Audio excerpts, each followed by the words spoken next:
Without further ado, we have Amanda, Adrian, and Matt. I'm not going to do a disservice by introducing them, so I'm going to essentially ask them to introduce themselves and give us a bit of a background about who they are, so you guys can get to know them a little. Amanda, how about you? Would you like to give us a bit of overview of who you are and what led you to where you are today in your career? Hi everyone, so I'm Amanda. I've been working in the Agile world for about 7 years now, I guess. It's actually a second career. I used to work in TV. I started off the way most people do. I started off as a Scrum Master. I worked initially, for those of you that are based in the UK, you probably know Moonpig. For those of you that are outside of the UK, it's a well-known, very successful startup here. Like most people, started off working with product and tech teams, and then started branching out across the rest of the organization, started getting more involved in business agility and lean enterprise. And that's kind of become my passion, is integrating product and tech together with business teams and organizing teams around value streams and having a much more holistic approach to agile working across organizations. So what I do now is work as a freelance coach and consultant. I mainly try and focus on smaller startups and scale ups. It just happens to be the kind of organizations I like, and also the ones where I feel like I can have more impact.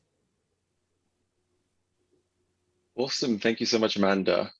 Adrian, would you like to go next, sir? Sure, no problem. So one of my friends and ex-colleagues described me as being like the littlest hobo, like an agile version of that, you know? So that's kind of the visual image, I think, of me. You know, I've been working with agile teams since before they were called Agile. I used to be a developer back in the day with all sort of flat structured teams. And then over the years, I've just moved through different roles, working in SLTs and those kind of things, and then helping people with agile transformations. So spent some time with financial services companies, but also governments, startups. And I've been really lucky to work with some fantastic people and deliver some great products, you know, like BBC News, Trainline, Sky, all of those kind of usual agile places around the UK. Yeah, you can find out more about me from either enablingcoaching.com or agileprinciples.co.uk. So that's me. Awesome. Thanks so much. And the best to last, Matt. Oh, if only I could believe that. Yeah, so probably, I don't know where to start. So I started in IT about 25 years ago. My route in was IT service management, service operations, service support. So looking after production environments. And people often say that people often will think that I've been a freelancer for a long, long time, but I did move around a lot. That can sometimes be viewed as people being flighty or not putting down roots. I would put it down to the fact that actually most organizations that I was a salaried employee of only had a certain tolerance for continuous improvement. And after a few years, they get bored of you wanting to continually improve. So you become uncomfortable there and you move on.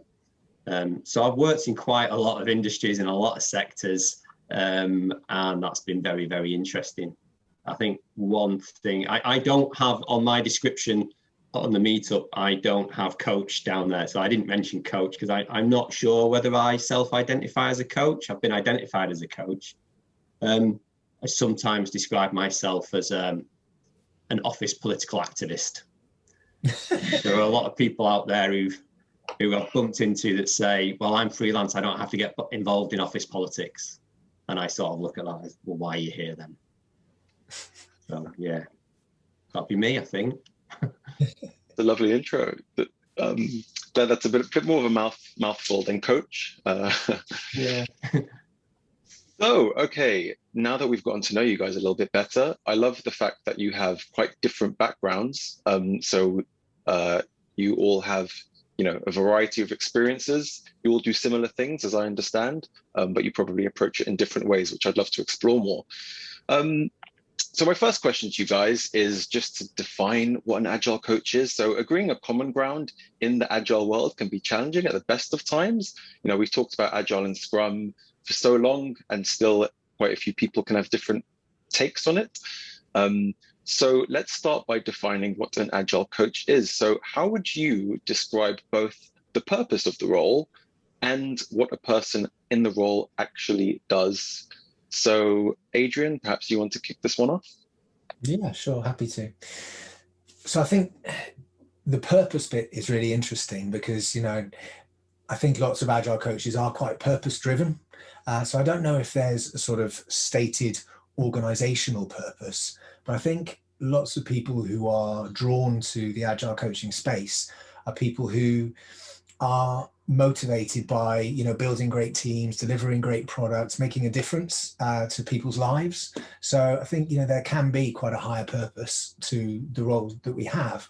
I don't know that everybody is attracted by that. For some people, it's a job and that's fine. But I think if you can connect with the purpose for how you're working, I think that will allow you to do a better job and maybe maintain that sort of true north for what we're trying to achieve. When we talk about what people are doing, I think for me, I tend to come back to that Agile coaching competency framework, the X-Wing model, which is quite nice because it's got a bit of mentoring, bit of teaching, a bit of consulting, bit of coaching, and the transformation and product mastery piece. So I think that's quite an interesting model for what they do. And that allows people to reflect on, okay, what are my strengths, what are my weaknesses? What are the areas where I'm engaging with my clients and actually creating a positive change, and what could I be doing better in those areas to continually improve myself? So, yeah, that'd be my Amanda or Matt, do you have any thoughts on Adrian's definition? Do you agree with the definition? Do you have a different one perhaps? The point you made about purpose is interesting because I tend to think of my purpose as to make organizations better, faster and happier. That tends to be my kind of description of Agile, because it's kind of quite a nice way to quickly encapsulate the benefits and also to talk about the different areas, because I think for a lot of people Agile is something that happens in software development, and it's quite a nice way to extract it from that and help to describe it as something a bit more holistic and that it's relevant in all kinds of contexts. So that's kind of how I tend to think of my purpose. And in terms of what you do, more and more I try and take a product manager approach to it, really. So I start off essentially doing discovery. I go and find out what the problems are. I talk to customers that I work with in terms of what would success look like. So try and frame it like that. Use my own discovery to figure out really what I think the problems are and root cause them, and then start figuring out how you go about solving them, and try and practice what I preach in terms of taking a bit of a test and learn approach to it. So yeah, I don't, as far as I'm concerned, any problem that is there to solve is something that I might do. And, you pick the best tool or style for the job, really. Awesome. That's a really interesting description.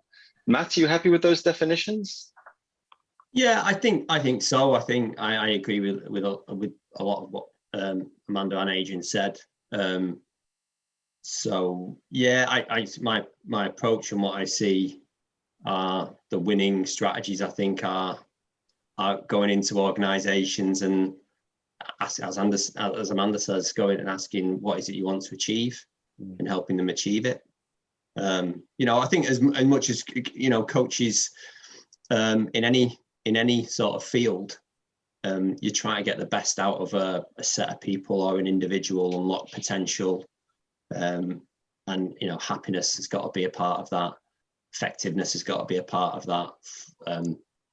The thing that's happening being fulfilling, and having a purpose and having a sort of a result that people are satisfied with. So yeah, and everyone has that potential in them, and helping them unlock it is very fulfilling for me. So I think that's what I try and do. Yeah, I liked Amanda's point as well about finding out what does success look like. It's that kind of future back perspective. So, you know, when we're in the future and you're looking back on this, what are those things that you want to be able to see? What are the things that's going to be different about the organization if we work together for, you know, 12 months, 6 months, whatever it is? You know, what do you want teams to look like? What do you want them to be saying to each other? What do you want management to be saying about the teams? And, you know, you can get that kind of 360 stakeholder perspective of the future that you're trying to create, but involving people across the organization in that conversation. So not initially, it might well be the sponsor, but also then if you're going in as an agile coach, creating a framework where people from the teams can engage in that discussion, and think about, yeah, what is this culture that we're in at the moment? What's the end state that we want to actually create? And what are the experiments that we want to run to actually create that future? How often do you find that when you ask those questions, you're met with silence? So, you know, that the whole thing about, you know, it's not your agenda and you're not supposed to work as hard as the other people. How often is it that you go in there and there's a silence and you have to fill that with something for, like, they want you there, they know it's a good, coaching is a good thing, it's maybe axiomatic, or what they want to see is that, well, I need a coach because it will make us better. But then when you say, okay, so what do you want to do? Like, yeah, you know. I think I find that most when people are thinking of coaching as something that they do to other people. So if I'm working with a client, they say, we don't need coaching, go and coach them, right? And then the person is like, oh, I'm here to be coached, like it's something that's going to be done to them. So especially, and I think particularly when the word agile is assigned to that, because it's like, oh God, I'm going to be agiled. I heard about one of my friends who got agiled and they lost their job, or, you know, those kind of things, you know. And actually I've got like 20 things to deliver in 6 months. I haven't got time to be agiled right now. Thanks very much. So if it's more of an organic process, so people coming to me, or and then by word of mouth, people saying, oh, speak to this guy, he can help you out, or we had these problems and, you know, this is a way that we worked around it, then less silence, if that answers your question. What do you think? What do you think? How about you? How about you, Amanda? Yeah, I mean, I think one of the reasons I like kind of framing discussions in terms of problems and outcomes is I think quite often organizations will bring in an agile person to deliver a solution, which may not be the right solution, because that kind of depends to a degree on, you know, the maturity of the organization. I mean, I deliberately select carefully where I go and work, because I want to work with leadership that, you know, actually genuinely get what agile is all about. Because if they don't, then you're not really setting yourself up for success. So I deliberately try and pick those kind of engagements. But yeah, I still think it's very beneficial to have that conversation, because it then gives you a lot of freedom to go and explore the problems in more detail, because you will, you know, initially you will only get that kind of leadership perspective when you're first hired. And that'll be one side of the coin. You have to then go and get the perspective of the rest of the organization. I think that conversation also gives you the opportunity to say to the leadership from the offset, some of these problems might have been caused by you, so you may need to be part of the solution, and, you know, you can float that up from the start. And also in terms of, you know, being very clear about the limitations of what somebody like me might be able to do. You know, we don't have any power really. It's all based on influence.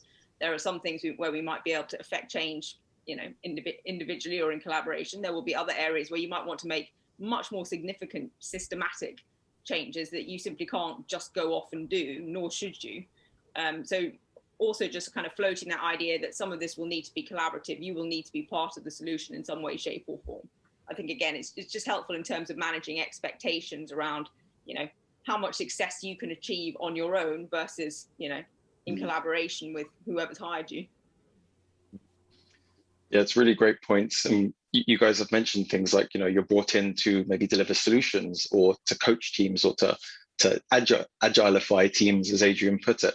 And part of that you guys mentioned is coaching, and whether you ask to be coached or whether teams are said, this is the coach that will be working for you. I think it's a really interesting situation to be in. And, you know, there's been a lot of emphasis on professional coaching in Agile recently that I've picked up on at least. I'm keen to understand what your perspectives are on this. Do you think professional coaching is a core facet of being an Agile coach, or not? Amanda, maybe you have an opinion on that? Well, I'm not a professional coach, so I may be a little bit biased, but I think it's a really interesting point because it's, I don't know, I suppose it's a bit of a default label, so we all end up using it because that's the kind of industry terminology. But I think coaching is an approach that's agnostic of Agile. It's, you know, it's a style and it's an approach, and, you know, ultimately I think it's a very valid one. But where I sometimes think we can be a bit weak as an industry is, you know, you can't coach quantum physics. And I think to a degree, you have to respect that to begin with, Agile competence can be very low.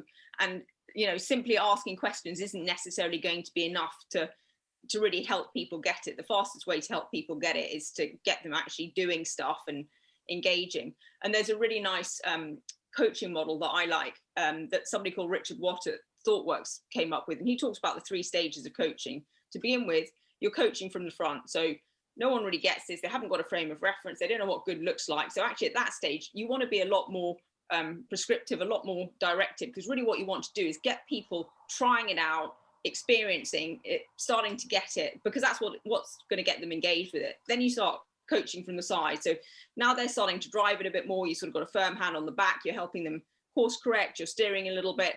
And then you're coaching from behind. So now they've got it. They've taken ownership of it. And, you know, they're sort of looking back over their shoulder from time to time to ask you a question. And I think that thinking about, certainly in the Agile world, approaching it in those 3 stages, I think is really valuable, because I think sometimes we're so, you know, I was told when I first did my Scrum Master training, oh, you must never tell a team what to do. And I think that's desperately simplistic and unhelpful advice. That actually, you know, recognize where people are at and then take your approach accordingly. The end game is always to make yourself redundant, but you might need to be, you know, much more prescriptive to begin with just to get the ball rolling. And I don't think that's a bad thing. And I don't think people should feel bad about doing that. And I think a lot of people do end up feeling bad about it. I mean, Matt, you were saying that you don't know whether to describe yourself as a coach or not, and be really interesting to hear what you think about it. Yeah, well, I'm like Adrian pointed out, is that X model? Is that Alyssa Adkins' model?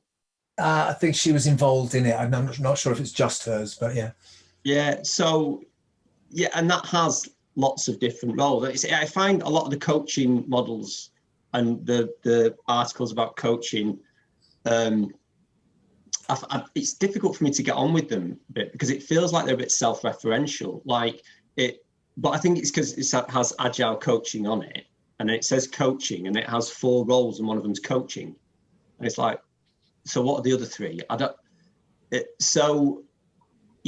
don't necessarily see myself as coach, but as you said, Amanda, other people do, and they refer to it in that way. And what that makes me think as well, and it's probably why I asked the question about you rock up and you start asking questions and you get silence, is that it is just in name. It's like a label. So they want an Agile coach, but they don't really know what they're getting. And like Adrian, like you say, it's like, I don't want you to coach me. It's like, I don't know whether they want anyone to be coached in the term coaching. They just think that I've heard of this thing, Agile Coaching, and it usually brings with it success. So, and you're one, are you free? Come and do your thing. So then what I usually end up doing, I usually end up asking some questions to try and get to the root of what we want to do, which will be, you know, part of it will be, how do you describe success? Actually, what I usually ask is, how do you talk about performance? And then that gets them into that frame of mind. And I do get a lot of silence with that in organizations, which is interesting. And when you meet that silence, like you were saying, Amanda, it's like, then I can offer up, do you want me to tell you what I would think? Or do you want me to show you what I might do in this situation? So that whole, I'll coach from the front, I'll coach from the side, and then I'll coach from the back. Or like a pal of mine, John Smart, would say, like a ski instructor, you know, follow me down the hill and then let's side by side, and then I'll watch you go down. And if you get into trouble, I'll sweep in front. But I think that's my approach, really. And I think that's one of those things that, like, I've played a lot of sport in my life, so I have been coached a lot in my life. and I think I sort of channel that type of thing. And I've enjoyed, and I think in sport, what's good about sport coaching that I've taken away from it is you do play the sport or the game with your coach. You know, one of the best times as an athlete or a team player in that situation is where you take the ball off them, or you put the ball past them, or you beat your coach, the person training you. Is a really fulfilling event. And only now that I'm doing it from that other side a bit more do I realize that it was probably just as fulfilling, if not more, for them. Like, to see someone you've been working with stick the ball past you and surprise you or something like that. So I think that's probably how I come about coaching. I personally, from the original question, clearly I think Adrian's the only one who's qualified here. I don't worry too much about being qualified in coaching, though. I can absolutely see the people that I've witnessed who are qualified in coaching are wonderful, wonderful coaches, and I learn from them. But I learn from people who I coach as well, if that's what I'm doing. So I just look at everyone as someone to learn from, I think. Yeah, that sounds good. And there's, as you say, lots of different types of coaching, whether it's sports coaching, agile coaching, managers coaching people on teams, or professional coaching. They've all got different boundaries and different areas of focus, I'd say. So I think for agile coaches, there is definitely more of that kind of teacher and mentor and, ski in front, ski behind piece, because you will demonstrate the thing to the team, right? Because you've been there, you've done it, you're employed partly because you're an expert and you've lived it. And you're right, that can be useful at certain stages of a team. So, if I'm working with a team who's new to working in an agile way, I'll often offer them, I'll say, well, look, this is a little bit about Scrum, this is a little bit about Kanban. Would you like to spend a day learning about these things? And then we can explore which of these things they might want to work with. But I'll try and leave the decisions down to them. So, I guess I take a coaching approach even to the training as well. I try to use that to create inspiration and create agency within the people I'm working with, so that they have the ability to take decisions from a more informed place. I think the question about professional coaching within the agile world is really interesting, because you're right, there is conversation about it, but I still don't think there's more than, 1% of coaches who are working as trained professional coaches. That would be my guesstimate. For me, the reason that I'm going more and more down that route is I find that agile often creates as many barriers as it knocks down. So if I'm going into an organization and you go in through, the CIO or the tech team or whatever, and you're the agile coach, when they point you at other departments, then it's like, oh, here's that guy, he's come to, as we said, Agilifiers, he's come to change me. Whereas if it's like, okay, would you like some coaching? Then we sit down and we talk about their goals, we talk about what they want to achieve, we talk about the problems that they're experiencing, and it always actually gets to a place where they want to create a more adaptive organization. They want to create cultures where people are more involved, where they can deliver better results, all of those sorts of things. So I find personally engaging as a professional coach or leadership and exec coach rather than an agile one helps. It depends on the problem space you're dealing with. So for me, that helps in the problem space I'm with. If I'm working with new agile teams, then yeah, sure, more of that sort of teaching and mentoring is helpful. So to give you a slightly longer answer, I think of it a bit like the Cynefin framework, right? So if you're working with teams who want to explore complex problems, then maybe you might talk to them about Lean Startup or Scrum or Kanban or different frameworks that they can use. But a lot of the people that I work with, they've done that training, they know that stuff, but there's still something that's not quite working in the organization. There are problems that they can't get their head around, or teams that aren't performing, or departments that aren't working the way they want them to, or leadership relationships that aren't producing the results they want. So that, for me, is that aporia space right in the middle of the Cynefin framework, which we kind of don't talk about very much. It's that kind of, I'm stuck. How do I get out of this being stuck space? And that, for me, is where the professional coaching really helps. Yeah, I get that. I get how that's helped. And interesting that you talk about that they know what these frameworks are, or these methods, or these practices. And I get quite a bit of that as well. But it's, I might lead it like I like one in particular of those, and one part of that would be start with what are your sources of dissatisfaction. What I usually find is that they know about them, but they're not using them to best effect, because they think probably just having installed them will give them a benefit. But if they don't know what they're trying to get at with them, then it is just sort of, it's an empty sort of action. Yeah. So getting them just to get down to the nitty gritty of what's up, what's wrong, what do you want to solve?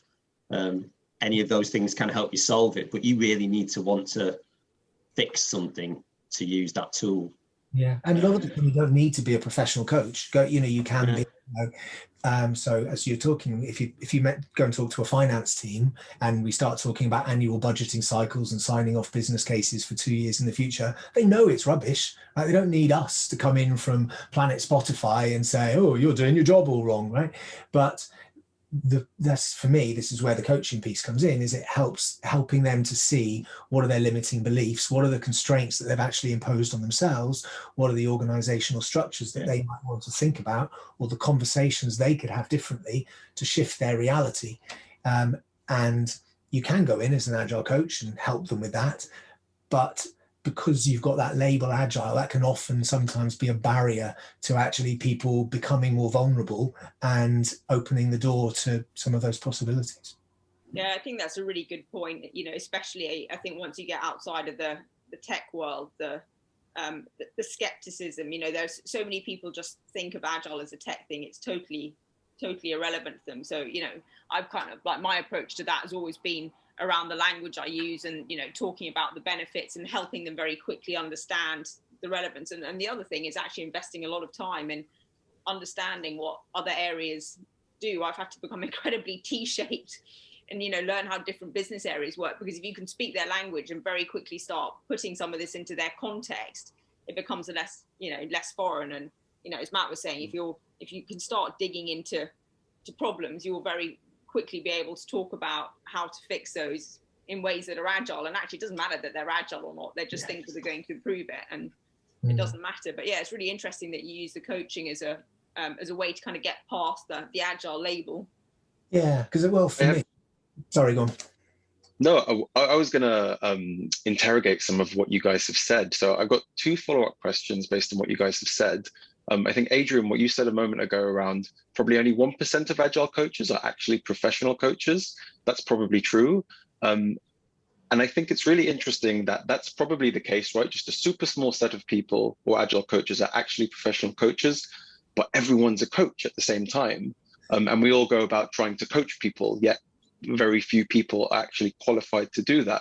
So I'm just curious to know your thoughts on that. Like, is that something that it should be encouraged? Like, if we want to call ourselves coaches, should we actually try to be professional coaches so that we can serve our clients in a more structured capacity, perhaps? Is it something that anyone can pick up and just start learning, like a skill as they develop? They don't have to do the professional coaching qualification. Like, what's your opinion on that?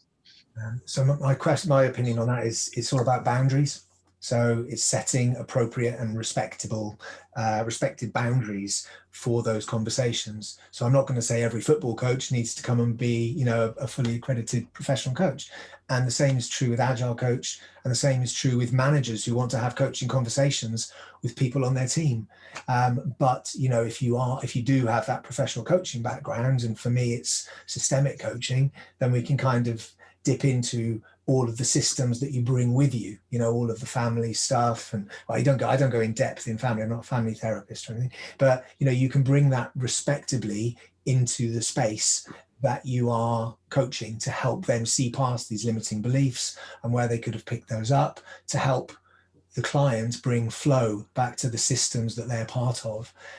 So no, I don't think every Agile coach needs to be an accredited professional coach, but they should set respected boundaries around that conversation that make it safe for all of the parties involved.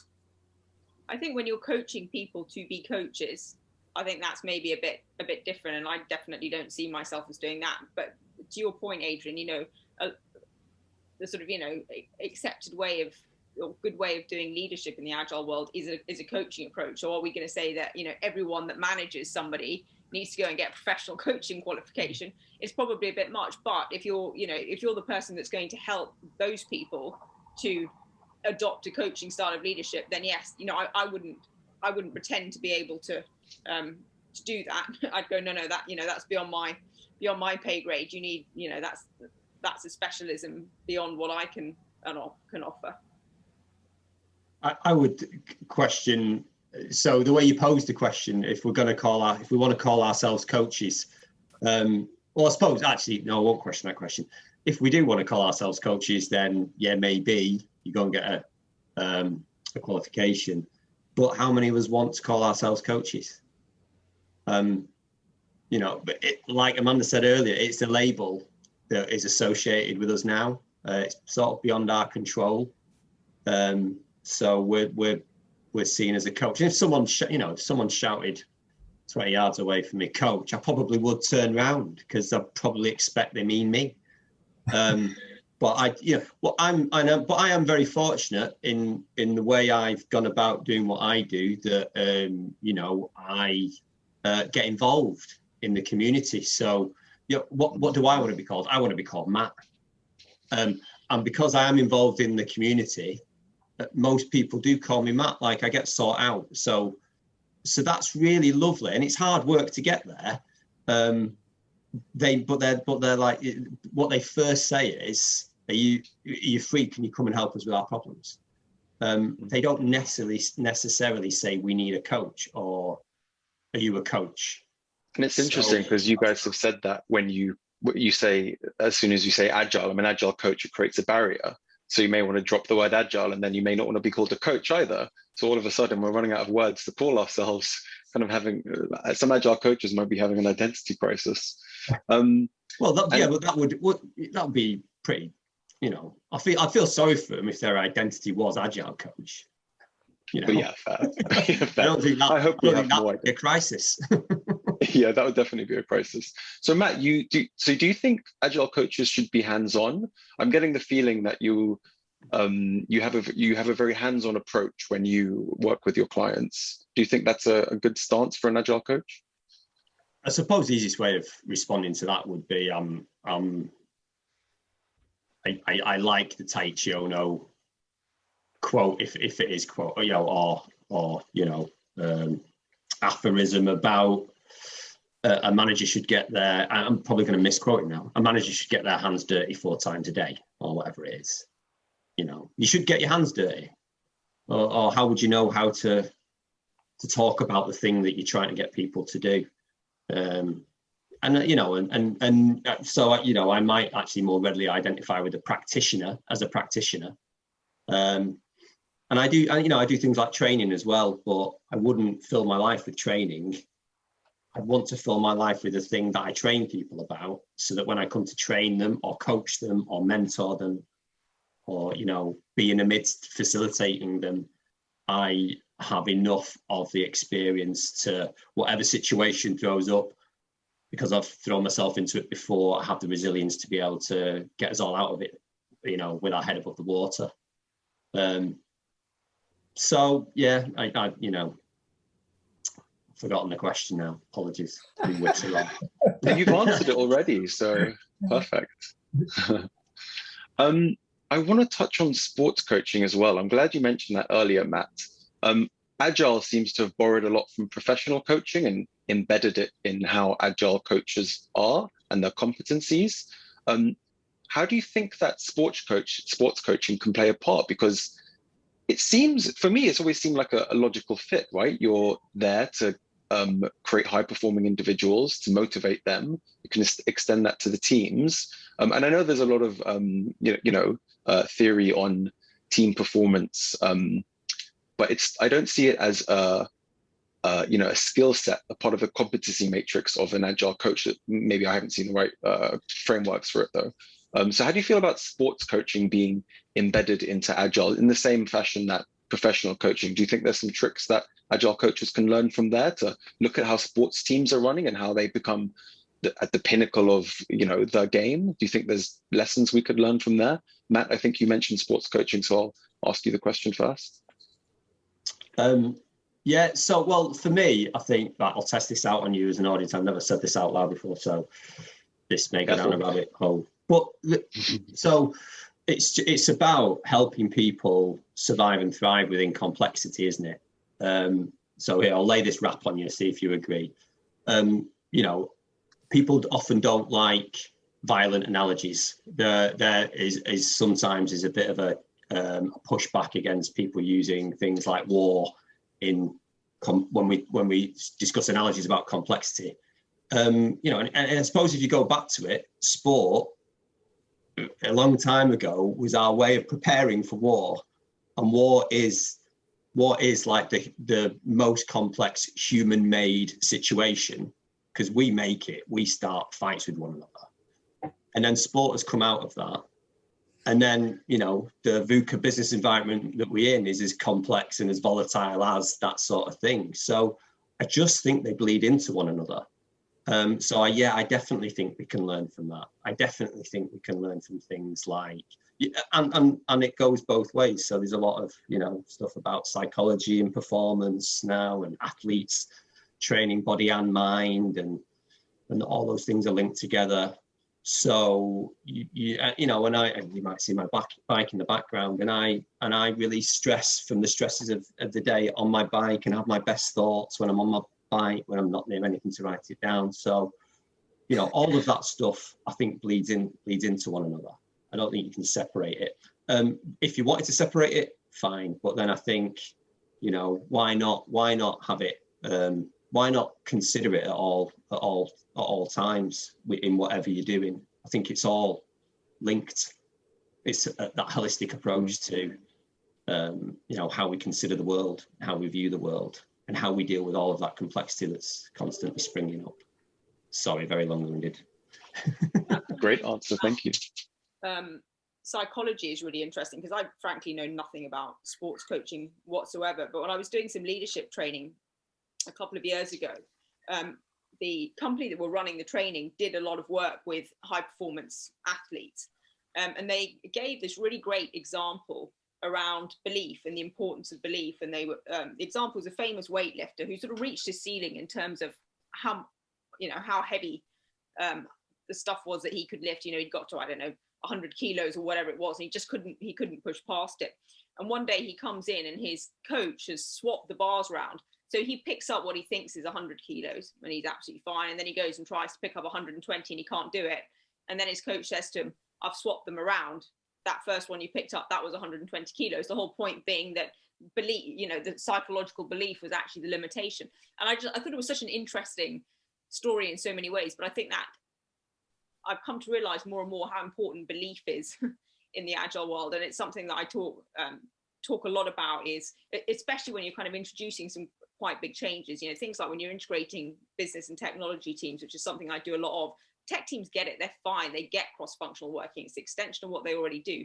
For business teams, it's a totally foreign and frightening thing to be doing. And I talk a lot about attitude and just being open-minded and and giving it a try, because if you go in with the belief that this might work, you're giving it a fighting chance. If you've decided right from the start it's not going to work, you're setting the whole thing up to fail. So I definitely think there's probably a correlation around some of those psychological elements for sure. Yeah, we've seen things like Leicester City going all the way and winning the Premier League, and I think that was mostly just on their own sheer belief and willpower. So yeah, I see belief as a huge impact in sports, and maybe belief has a big impact in a development team as well, or a business team, on how well they think they can do their job. Yeah, definitely, because the only thing that is stopping them is their own belief that they can't do it. So Exactly. Patrick, there's a lovely series on Netflix called the Coach's Playbook, and there's just a few of those, and one of them is Patrick Mouratoglou, who took Serena Williams from being the world number one to being an even better world number one. But there was a very similar story about she lost her belief in herself and confidence at the net, and that was a big part of the game. So like you were saying there, Amanda, he just made up a bunch of stats and said, oh, you're crushing it at the net. And she said like, oh, well, I didn't feel like I was there. I said, well, the stats are showing you are. And then she just went, oh, okay. And so then she got back to the net and started winning points again. And his point there, like his playbook point is like, sometimes you just have to give them the belief, offer it up to them, and then they'll accept it and they'll get better. And I think that is a big part. I also think as well, one of the things about that, one of the things that I'm also really interested in is, and when we have to talk about this relationship between IT and the business, or software delivery in the business, a lot of people I talk to, I said, stop saying business. Tell me who, which department, because it's not all of it. If everything's the business, then we're part of the business. So tell me who it is. And a lot of the time there's a strange dynamic between IT and sales and marketing, because they've gone out and said these set of people will give you this, and then they have to give it you because they've done it. And there is this thing about marketing is, that's Rory Sutherland is fantastic from Ogilvy, behavioral economics. Marketing, in some traditional organizations just think, well, let's just create a Rolls Royce list of everything, and then we'll put the delivery people on the hook for it. And that's where this mistrust comes from. Well, like Rory Sutherland's view on it is, no, marketing shouldn't just be promising everything that anyone could ever suggest. They should be trying to run experiments in the marketplace to discover the value that's there. And that's very, very similar. That's the same language as, well, so the software people are trying to discover the best way of meeting that need that the marketing people have discovered is there in the marketplace, the gap to be filled. And if those people, what those people are doing are describing the experiment, and if we can run the experiment, and then we can find whether it hits home. And I think from a coaching perspective, what we can try and do is convince people that is a way to improve performance. That's definitely sort of like it from a team perspective of, I can't have everyone being a striker or a left wing or a right wing, you've got to work as a team, and let's get that smooth flow and understanding and alignment, and then we can really, stick the ball in the back of the net. So there's so much opportunity to get those conversations happening, I think. There is. But the question that I've got on that then is, if we look at, for instance, the recent State of Agile Coaching report, and also all of the previous State of Agile reports, always in the top three are management resistance to change, organizational resistance to change. And I mean, for me, this is one of the reasons that the kind of Agile thing, doesn't help so much. But I was wondering if you guys had thoughts on that. Why wouldn't there be anything else? That's the field we play in, isn't it? That is the constraint. The resistance is what we push against. We've been doing it for 20 years, trying to convince people to go Agile. Surely we should have finished by now. Well, if we were convincing people to, so this is probably the thing as well. So why am I even on this panel? I don't necessarily, I'm not necessarily like was Amanda was saying, we're not necessarily going in and going, I'm not trying to get people to be Agile. I'm trying to understand what they want. And if I go in somewhere and say, what is it you want? Have you got everything you need? Have you got everything you want? Are you happy? And they go, yeah. I go, fine. I'll go and find someone who's a bit more miserable. But if they say, no, I've got problems, I'll go, okay, how are you trying to solve those problems? Well, I'm trying to do X, Y, and Z. Right. Have they ever solved your problems? No. Do you want to try something else? And there's something else is Agile, but it doesn't really matter that. And so there are hundreds of thousands of people I could help, and the ones that I have helped have enjoyed it. And I don't necessarily need them coming out the other side of it saying we're agile now. I just coming out the other side saying, I feel more fulfilled, we're happier, we're more successful. The people in my organization are able to pay the mortgages more. And, I don't want to really say like my shareholders are happier. I'm not into that sort of Friedmanism, but, the world's better because we're doing it in this way. So there's a bit of the State of Agile Coaching report. It's a good read, but I don't necessarily. I'm expecting it to show me the problems. Yeah, I'm not expecting the State of Agile report to say we're done. Well, home now. Yeah, you read the report and it's like, well, we've interviewed all of these agile coaches and they say it's the business fault or it's the manager's fault. It's like, all right, okay, great, thanks. Very coachy. Yeah, that I don't get on with. No, that's like, well, you're just whinging now. I'll put that down. Yeah, I do think sometimes we suffer a little bit from a lack of accountability. I do sometimes think there's a bit of a need to be better at practicing what we preach. And yes, it is quite hard, but I notice when I'm helping organizations to recruit agile coaches and so on, the number of CVs you look at that are just long job descriptions and just have nothing about I know that you're going to facilitate retrospectives and go to stand-ups and yada yada yada, but actually, so what? What difference did you make? What positive impact did you have? And we're supposed to be coaching people to think about outcomes, to think about problems, to test and learn, to come up with solutions. And I sometimes think as an industry we're not necessarily brilliant at applying that same thinking and discipline to ourselves. And I think to your point, Matt, about Adrian, about resistance, obviously that is the major challenge, which is probably what makes it interesting. It's really hard to do. So, therefore, on the rare occasions you succeed, it's actually quite rewarding. But I think that's when the language you use helps a lot. I talk about better, faster, happier, which I nicked from John Smart, who you mentioned, Adrian, because he used to talk about better, faster, cheaper, happier, and he sort of evolved it to sooner, safer, happier. But, he said, I use that language because people are sick of the A word. As soon as you start talking about agile, oh God, I don't want to know. Whereas actually, if you start talking about sooner, safer, happier, better, faster, happier, who doesn't want those things?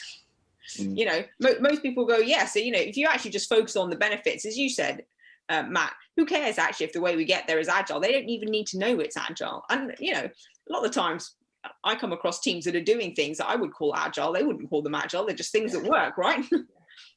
Definitely. Amanda, you mentioned accountability, which I thought was interesting. It reminded me, I think one of the changes in the 2020 Scrum Guide was they added that the Scrum Master is accountable for the team's performance or something like that. The exact phrase escapes me. But do you think Agile coaches should be accountable for outcomes or the change that they try to bring about in an organization? I think it's really hard to make agile coaches accountable, because if you're going to make people accountable, you've got to give them some level of authority, essentially. You can't give people responsibility and not give them power. And I don't actually think it's a good thing to be giving coaches power. So do I think coaches should be held accountable for outcomes? No, I don't. But I think we should hold ourselves accountable to outcomes. We shouldn't need an organization to be holding ourselves accountable. We should hold ourselves accountable. I think the best thing you can do with accountability for agile coaches is holding them accountable to, have you figured out what's wrong? And have you got some strategies to try and fix it? I think you can at least hold people accountable to having some kind of plan, because where I think it goes wrong is people just sort of drift along and it's a bit of a job for life, and there's no real kind of sense of urgency, and when you're coaching people, you want them to have a high level of ownership. You want people to be proactive. Self-organizing teams are based around people taking responsibility and holding themselves accountable. So really you should be role modeling that kind of behavior, and you really shouldn't need an organization to be holding you accountable. You should be proactive around that, which is, I don't know, maybe that's a bit controversial, but yeah, that's my stance on it. Yeah, no, it sounds good to me, because I think, it comes back to that point you mentioned right at the top of the call about, what's this future that we're looking to create together? And if it's a team that you're working with and you say, right, we're going to do 6 coaching sessions, your organization has invested in some coaching for you, let's figure out what kind of team you want to be and what are the experiments you want to get there, then, you know, those outcomes, it's not yours to actually make the team do those things, but you can create the space to allow them to reflect and adapt and experiment and change to evolve in that direction. So, you know, I agree that we should have, you know, there's that always be contracting, right? So it's the same even when you say this is the direction we're going with. And then in the individual sessions that you're working with the team, saying, are we still going in the right direction? Is this conversation you're having here going to take you towards the conclusion you wanted to reach in this meeting and towards the destination that we're working with within this coaching framework? Great, let's keep going. Or actually, okay, let's park that and we'll go in this different direction, you know? Really insightful. So we talked a bit about the different stances of an Agile coach, the different ways an Agile coach can provide value to their clients and customers. What do you mostly see a need for? What's the need that you see the most from your clients? You've all got really rich history and a really rich career. Have you mostly seen a true need in your clients for coaching? Have you mostly seen a need for them needing a guru on Agile? Have you mostly seen a need for just someone to give them some answers to get them going until they can get to the point where you can, you know, coach from the back of the room more? What sort of needs are you seeing the most from your, you know, individual perspectives? Maybe Adrian, you want to kick this one off? Okay, so this might be controversial. I don't know if it will be or not. I love controversial. So, you know, as I mentioned at the beginning, you know, I've worked across like most roles with Agile teams. And one of the things that I enjoyed doing a lot was going in, building a new team, taking a new product to market, and then trying to transition that back in-house to an organization and also the ways of working.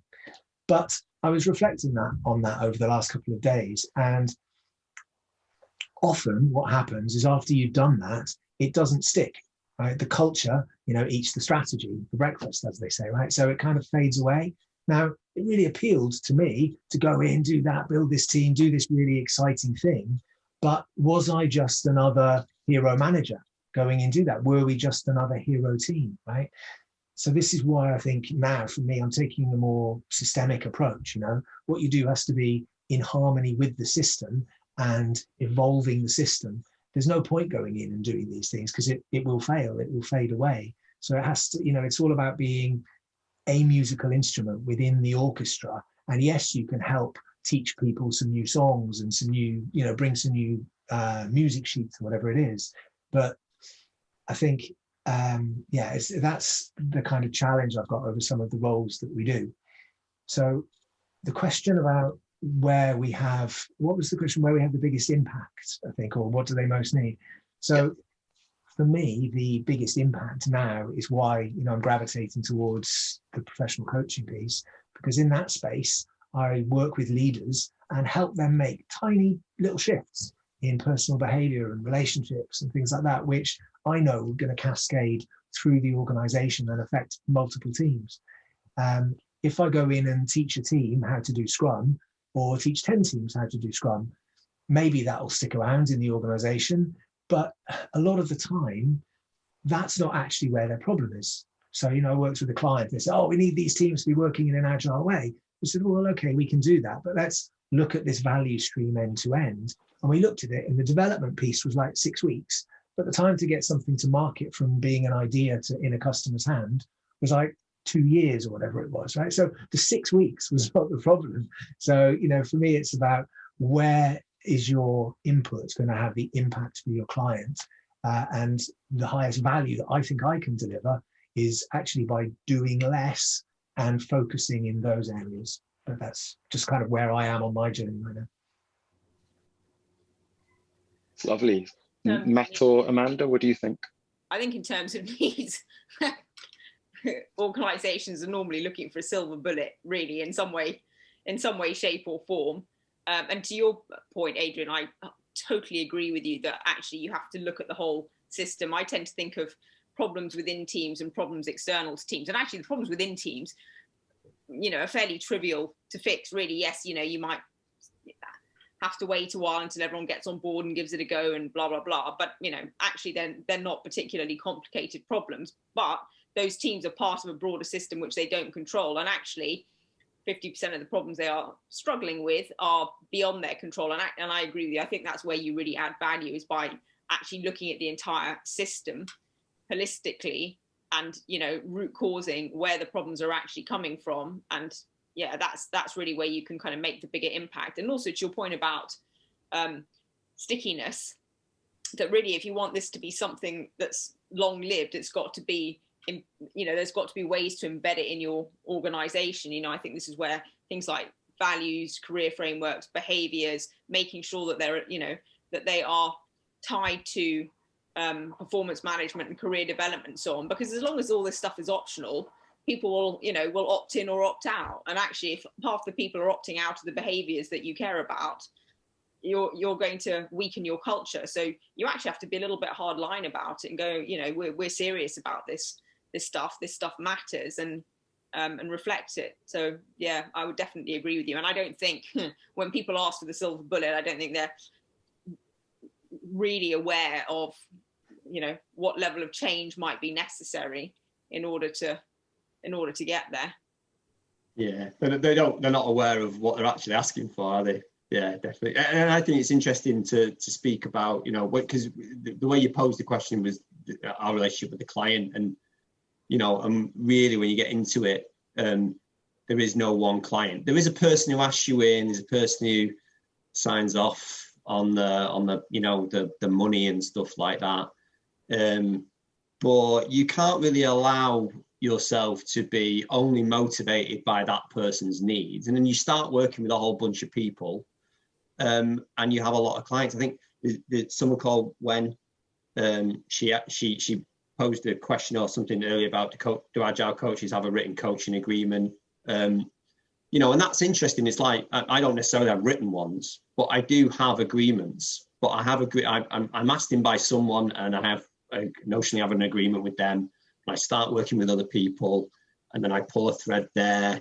And like Amanda says, there'll be some problem you're trying to solve there, but if it's in a team, it's a symptom, you know, and it's like a secondary response to something. So people might not be getting on, but they're not getting on because there's something else systemically that's meaning, you know, maybe putting them up against each other.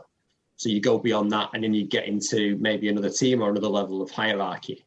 You start working with them, and you have a different agreement with them. So you have these different agreements all over the place, and you have to juggle those, because if I'm sorting this out here, it may put that agreement under pressure and make that person uncomfortable, and maybe think that they might think, oh, you're not upholding our agreement. And it's like, well, I am, but I have to do this over here to then do that over here, and then you'll be really happy, but you can't see that. And if you and it's personally, it's absolutely fine you can't see that, because if you could have seen that, you'd have done it. And why am I here? Once I show you that that's it, you can do it, and then I don't need to be here, and I can go. Or you can point me at a different problem.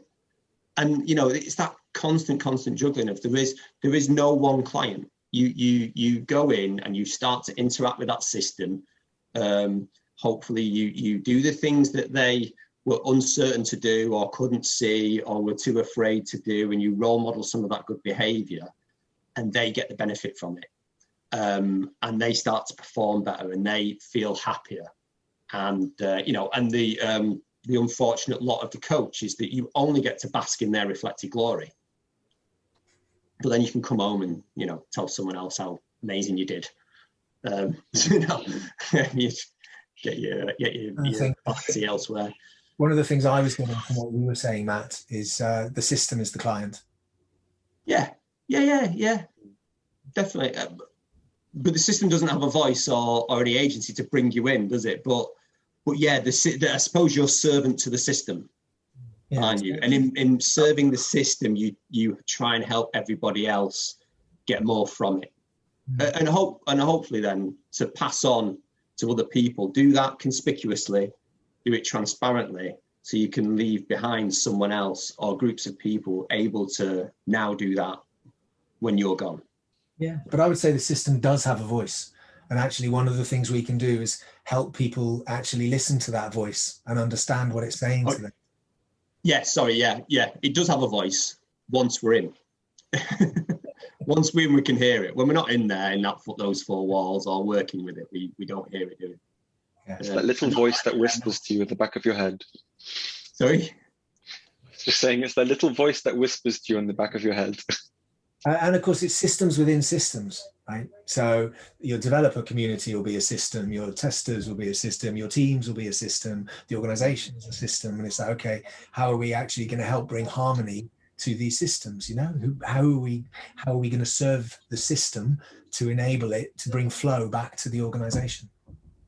Yeah, I think you sort of mentioned it earlier, but like sort of alluding to like Donella Meadows, that just dance with the system.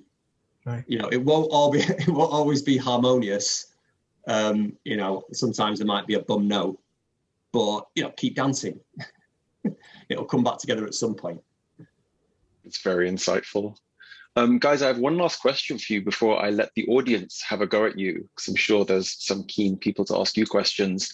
So just very quickly, what do you think the future of Agile coaching is? How would you like to see the role evolve after all of our discussions tonight? Amanda, what are your thoughts on that? I guess in the short term, I think its reputation needs to improve.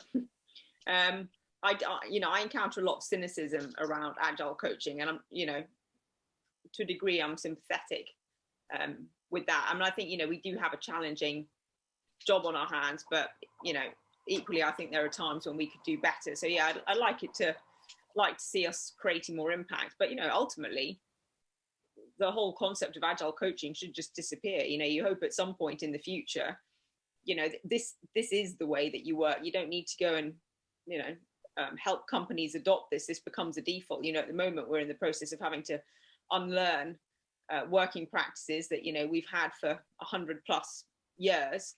It's a big change, but yeah, you kind of hope that in the future that isn't the case. Business schools start to, teach this way of working and operating and leading and managing and all the rest of it. And yeah, we finally do become redundant.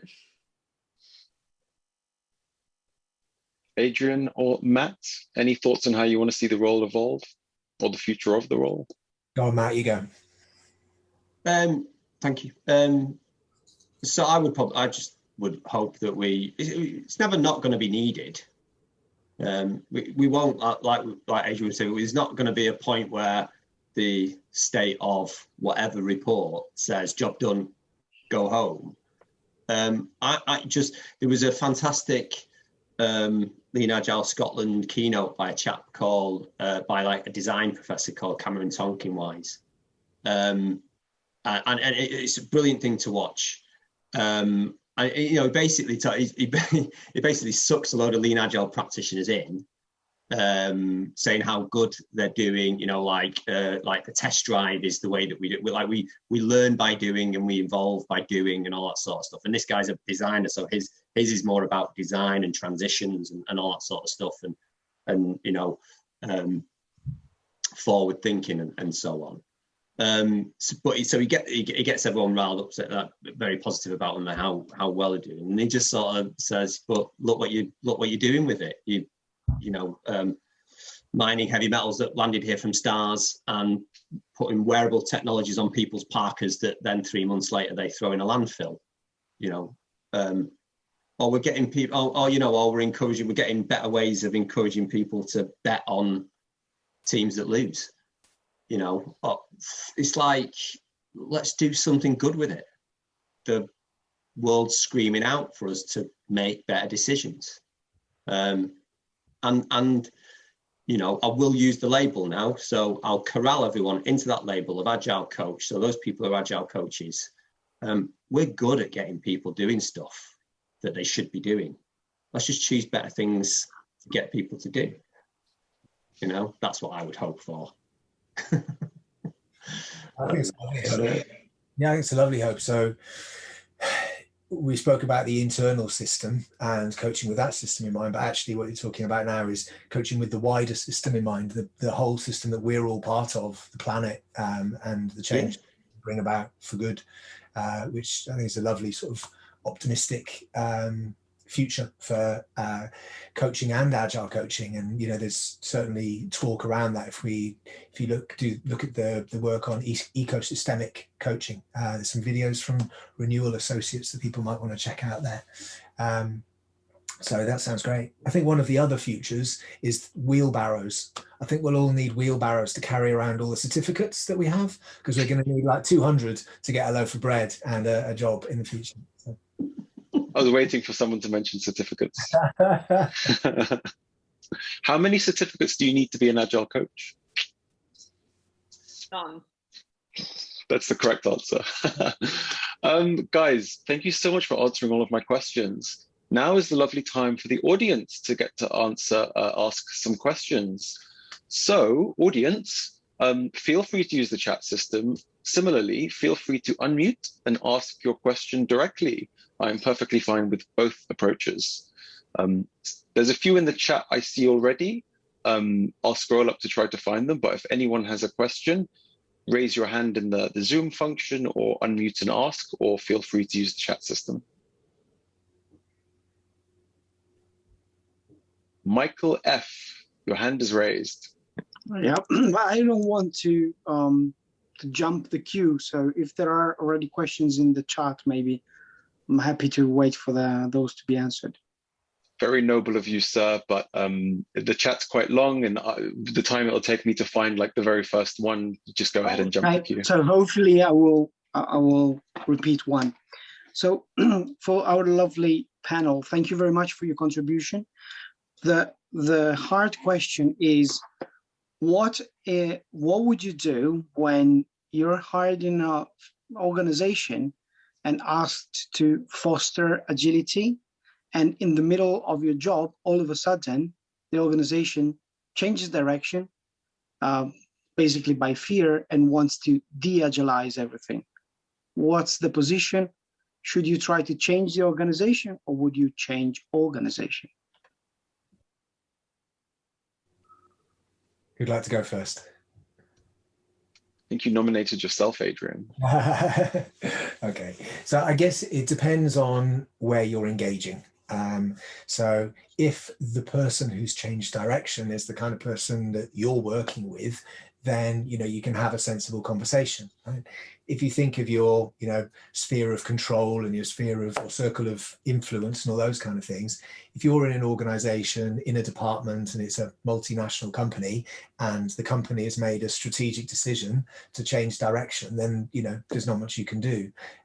So in that case, I would go and find another organization. If it's one of those big announcements that they've said we're doing this, then again, you're not really going to influence those things. If it's a leader who's talking to you saying, right, okay, actually, I'm getting a bit frustrated about this, I'm thinking about da-da-da-da-da, then obviously you can explore that with them in a conversation, listen to them, understand what are their real needs that aren't being met in that situation, to help work out, okay, what are the other options? Because there's always an infinite number of options in any situation. So yeah, that'd be my answer. Thank you. Awesome. Thank you so much for the question and answer. I'll take one from the chat before I go to the people from the hands up. So Amy, you had one further up that you've repasted. Would you like to unmute and ask it directly? If not, I can ask it on your behalf. Hi, yeah, can do. So yeah, I've been a delivery manager for several years, and within the same organisation, I've just moved to a new team where I'm called delivery manager stroke Agile Coach, and so there's 4 small teams within the group of teams, and so I can see I'm going to need to work out how much time I can spend being a delivery manager for each of them, and how much as a sort of just more the organizational level Agile coach, and just wondered if you had any tips for me. Literally just joined this week, and just getting started. And it's the first time as an Agile coach, if we're calling it that.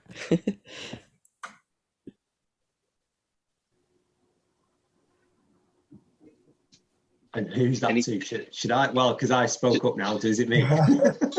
Whoever can, which is unless it's directed at one of you. So unless Amy directed it at someone, but I don't think so. So whoever has a lovely tip for her can feel free to answer. Whoever. So I would say, you know, you're going to have to feel your way through that. That is a problem I think a lot of people confront. What I would say is start small. You know, it might be quite a big ask. So you're thinking big to be an agile coach for the entire enterprise.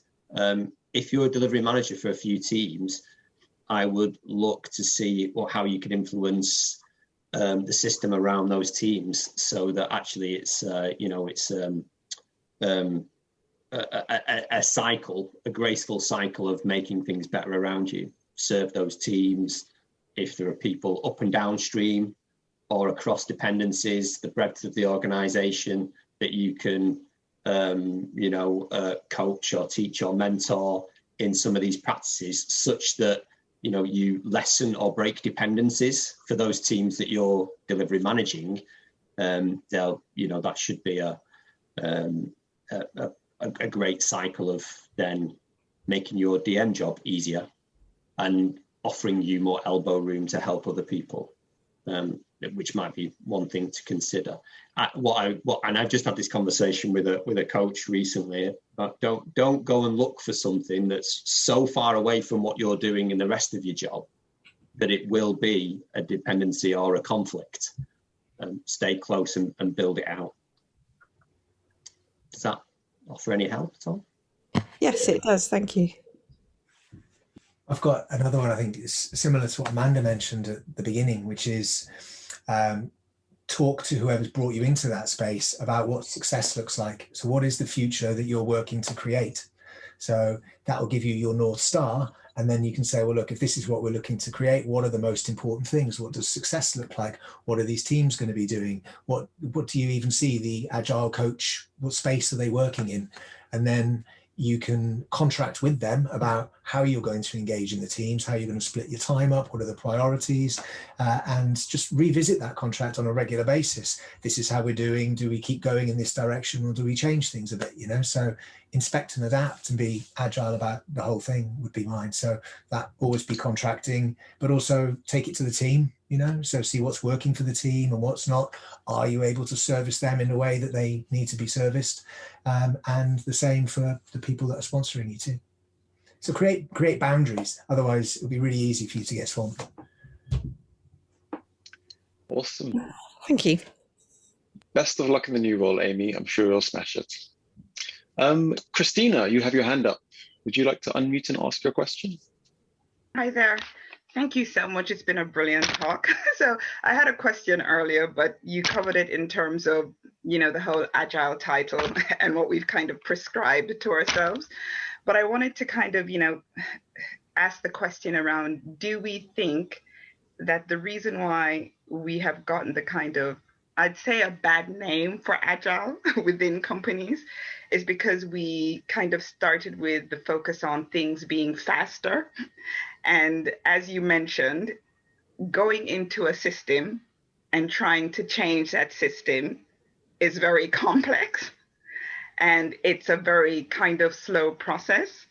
So do you think the disservice that was done to Agile as a whole is because we started with faster and a lot of people kind of just caught on to it being faster, and there was no real appreciation at the beginning, should I say, for the overall systemic view? I think that's a really good question. And yes, I think to a degree, you're right. The whole, you know, expectation of Agile being a silver bullet probably sets very unrealistic expectations. And as Adrian was saying just now, that's why it's helpful to go back to the, you know, defining the problem, talking about measures of success, and then, you know, starting to have strategies and things to try out in order to get there. So in a sense, you're almost in the realm of stakeholder management there. But I think the other part of that is, yes, to a degree, it's setting unrealistic expectations, and we have a part to play in managing those better. But I also think we could still be better in terms of that having a plan, having a strategy. We were talking about accountability earlier. I think people develop a lot more confidence in you if if they ask you what's going on, and you go, well, this is what I've discovered, this is where I think the problems are, and this is my plan, this is what I'm going to start doing. People are not necessarily going to expect that every step of the plan will be successful, and again, you can manage expectations around that. But I think it's that thing of having a plan, of not just sort of ambling along and, well, things will get better as and when they do. I think that's the bit that kind of that I find that people get frustrated about, is things don't seem to be getting any better and there doesn't seem to be a plan to address it. I think that's the bit where we can potentially influence a little bit more and where we can do better. I'm laughing about that because my background is as a PM, and I find it very funny that kind of within the Agile sphere, there is this belief that, if you're a PM, you're very much control, and that there shouldn't be this much focus on a plan. And, for me, the overall spectrum is about us solving problems and enabling the change. And the best way sometimes is just to have a little bit of a slightly prescriptive plan, but everybody is aware that it will shift. Yeah, and your plan could be, nothing more than a list of experiments you're going to try out, but not having any idea of, what's going to happen or what you're going to do to influence change. That's a bit that I don't think's acceptable. And I think there is this massive myth around Agile and planning. We're Agile, so we don't plan, which is, I think it's just nonsense. And I sometimes think it's the accountability piece that gets missed, and because everyone knows that change is hard and it takes a while, there's a sort of lack of urgency, and it'll kind of happen when it happens. And I think that can create, I think, legitimate frustration, and that's a way in which you can manage things better. So I guess it is sort of managing stakeholders and managing stakeholder expectations. I think one of the interesting things as well is if we look at where Agile came from, it came from 17 white guys in Utah who were all software developers, right? They didn't have a great actual understanding of organizational transformation and systemic change. But actually, if we look at other worlds outside of Agile, there's been quite a lot of work in actually how we create the conditions for change with people. And I think Alistair Coburn called it, in an interview I saw with him, called it the trampoline effect, right? Organizations have memory. They bounce back to a natural state, otherwise known in, systemic coaching as homeostasis. And so, yes, there's, one of the things might have been us telling people that we were going to be faster, we were going to be cheaper. There's other things that people have been through a failed Agile transformation and they don't want to do it again. I worked with clients who think Agile means sitting on beanbags and sitting next to people who talk really loudly on mobile phones. And so they didn't like Agile, right? So, there's all sorts of reasons, but fundamentally, people are loyal to their current state.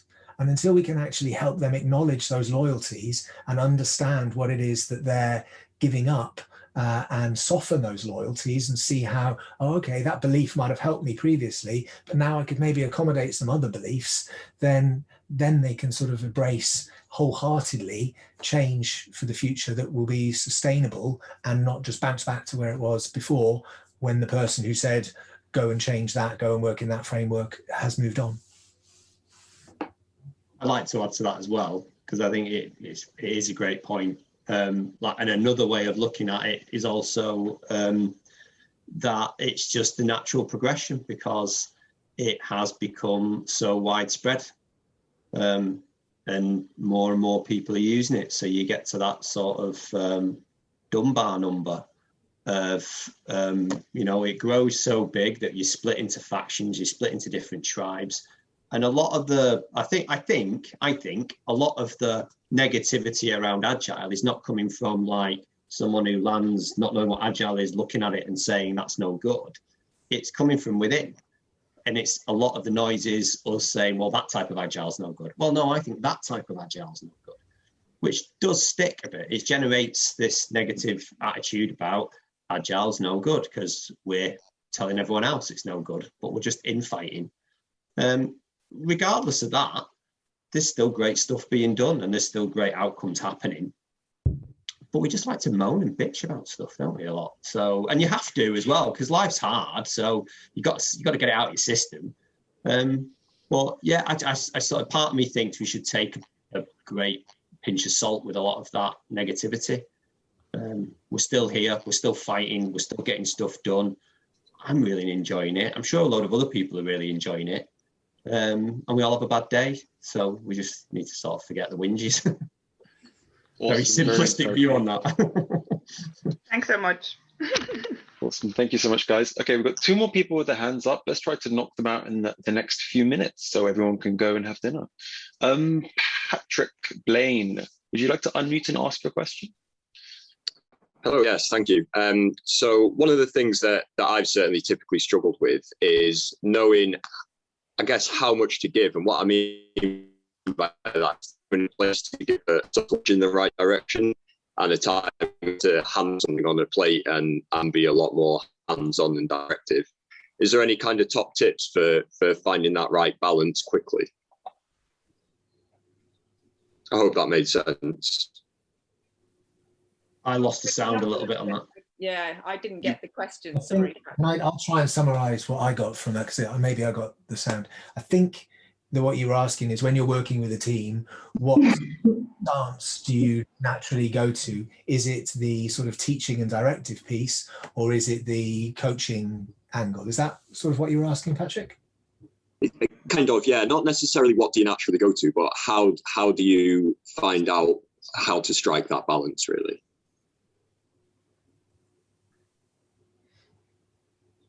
Who'd like to answer that?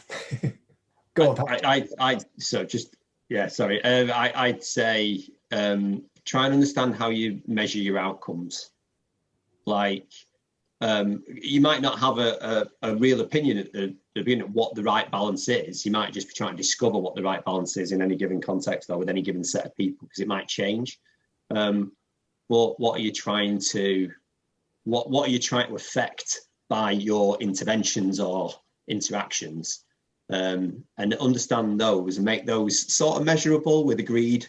You know, everyone agrees that this will be good pointers, good leading indicators, good lagging indicators of those sorts of things. I do, like Amanda said earlier, where is my book? You know, I do like sooner, safer, happier, better value, sooner, safer, happier. Value is the thing that you're trying to achieve as a team. But the sooner, safer, happier is the sort of those indicators around how we're doing it. Is it effective? How we're doing it? And you as a coach, your influence on them will be borne out in that reflected glory of how it's changing the dials on sooner, safer, happier. So I'd use that just as a rule of thumb. I'd go to that maybe, and use that to see as the barometer what the balance That's a great answer. Thank you so much, Matt. Okay, one last question. Elena, you are up. Yes, sorry, I know it's a bit late, but I will try to be brief. Thank you very much for all this conversation. I'm somehow new on this. I mean, I work in a company as an Agile coach, but I also got a request to help another company that it is out of my domain. So I'm trying to find some things out, and it's really an interesting path. Just a small a concern that I face is that in this company, they don't have constructed teams. Maybe they have customers, I mean, like one-to-one account managers that work with the customers, and they don't consider this as a shared responsibility.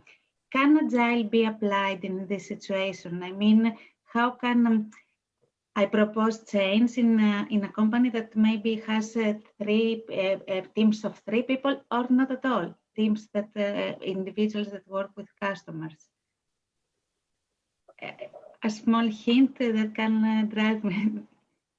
Thank you.